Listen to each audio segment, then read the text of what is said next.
Hi అండి, welcome to my channel వరు vlogs. అందరూ ఎలా ఉన్నారండి? నేను చాలా బాగున్నాను. మీ అందరూ కూడా బాగుండాలని మనస్ఫూర్తిగా కోరుకుంటున్నానండి. ఈ వ్లాగ్ ఏంటంటే నవరాత్రి 7th డే వ్లాగ్ అండి. సో ఇది నిన్నటి వ్లాగ్ అనమాట.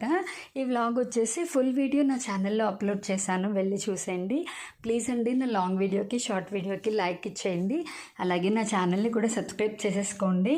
అందరికీ నవరాత్రి శుభాకాంక్షలు, అమ్మవారి ఆశీస్సులు మనందరి మీద ఉండాలని కోరుకుంటున్నాను. మా పెద్దమ్మ అయితే ప్రసాదం చేసేసిందండి. ఇంకా తర్వాత పూజ మొదలు పెట్టామన్నమాట. నిన్న పూజకైతే మా చిన్నమ్మాయి రాలేదు, నేను మా వారు పెద్దమ్మాయి చేసుకున్నాము. చిన్నమ్మాయికి కొంచెం హెల్త్ బాగాలేదనమాట, దానివల్ల రాలేదు. లేకపోతే అసలు ప్రతిరోజు మా చిన్నమ్మాయి దేవుడి దగ్గర అంతా రెడీ చేస్తుంది, మా పెద్దమ్మాయి ప్రసాదం చేస్తుంది, మేము ముగ్గురం కలిసి పూజ చేసుకుంటాము. ఇంకా లాస్ట్ 2 days నుంచి మా వారు కూడా ఉన్నారు కాబట్టి నలుగురం కూర్చొని చేసుకుంటున్నాము. బట్ ఇంకా నిన్న చిన్న పాప అయితే రాలేదండి, అందుకని నేను మా వారు పెద్దమ్మాయి కూర్చొని చేసుకున్నాము. ఫుల్ వ్లాగ్ ఛానల్లో ఉంటుంది, చూసేయండి. Bye bye.